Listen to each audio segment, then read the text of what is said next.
अभ्यंतर परिचय से निर्गत प्रवचन है। वो अपने में ही प्रवचन है, कौन भी बैठा हो।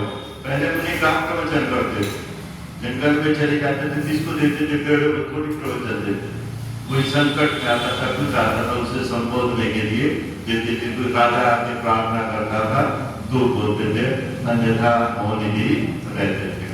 तीर्थंकर भी जो होते हैं, जब तक केवल ज्ञान नहीं होता मौन रहते हैं। उससे पहले, केवल ज्ञान से पहले कोई कुछ भी, कोई प्रवचन नहीं होता, कोई उपदेश नहीं देते। ये निर्ग्रंथ लिंगी अपने आप में प्रवचन है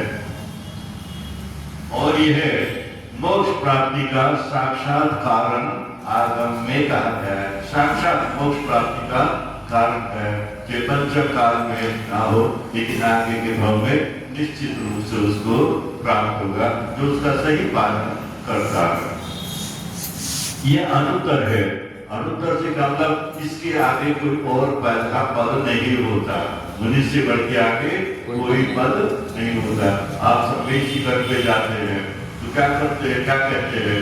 इस श्लोक से ने कोड़ा कोड़ी मुनि मोक्ष ले, यही कहते प्राचार्य के उपाध्याय के साथ होते सारा मुनि ही संज्ञा है।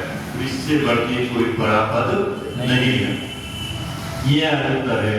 इस निर्ग्रंथ से जब भी निर्ग्रंथ शब्द बोलो तो आप उसमें दिगंबर मुनि को ही समझिए। यह निर्ग्रंथ लिंग से फिर दूसरा कोई उत्कृष्ट मोक्ष मार्ग नहीं है।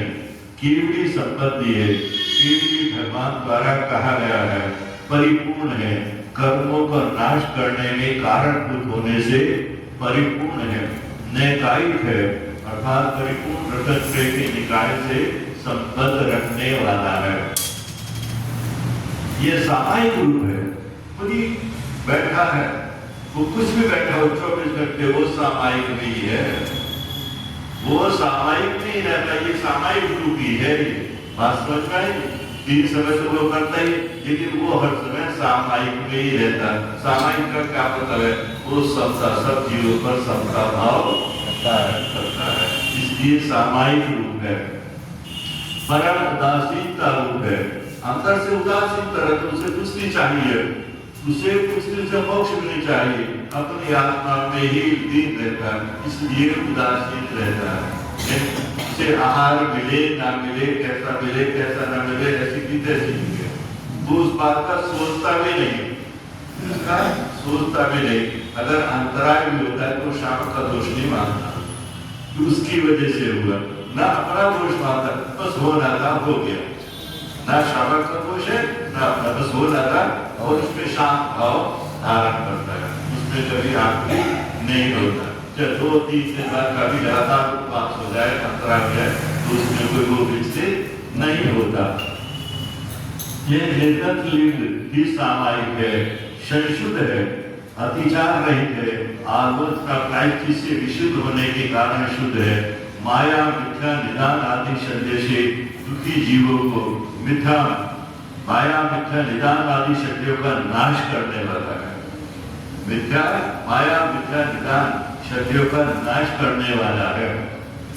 सिद्धि का मार्ग है, अर्थात सिद्ध इसी अवस्था से हो सकते हैं। ये स्वात्मोपलब्धि का मार्ग है, उत्सव और छपक श्रेणी का मार्ग है, शांति और क्षमा का मार्ग है, मुक्ति का मार्ग है, उत्कृष्ट रूप से तिलकुश मार्ग परिग्रह का त्याग, परम निष्पेय भाव स्वरूप है, मोक्ष मार्ग है, अनंत सिद्ध अवस्था की प्राप्ति का उपाय है। इसी से प्राप्त हो सकते हैं, अन्य किसी से नहीं। उपाय है, निर्याण मार्ग है, अर्थात चतुर्गति भ्रमण के जो मुनि बन जाता है और उसका सही तरह से वो चतुर्गति में भटकना उसका बंद हो जाता है। अब तो उसका एक ही रूप हो गया है, पंचम काल की वजह से वो स्वर्ग जाएगा और एक रूप भाव में निश्चित रूप से नियम से मुक्ति को प्राप्त करेगा। बिना इसके वो कभी जन्मों तक, कोटि जन्मों तक तब करे, उसको शासित होने वाला मुख्य उद्देश्य तो यही है। नई बात समझ में आई तो ये कहा है चतुर्गति भ्रमण के अभाव का मार्ग है, निर्वाण का मार्ग है। ये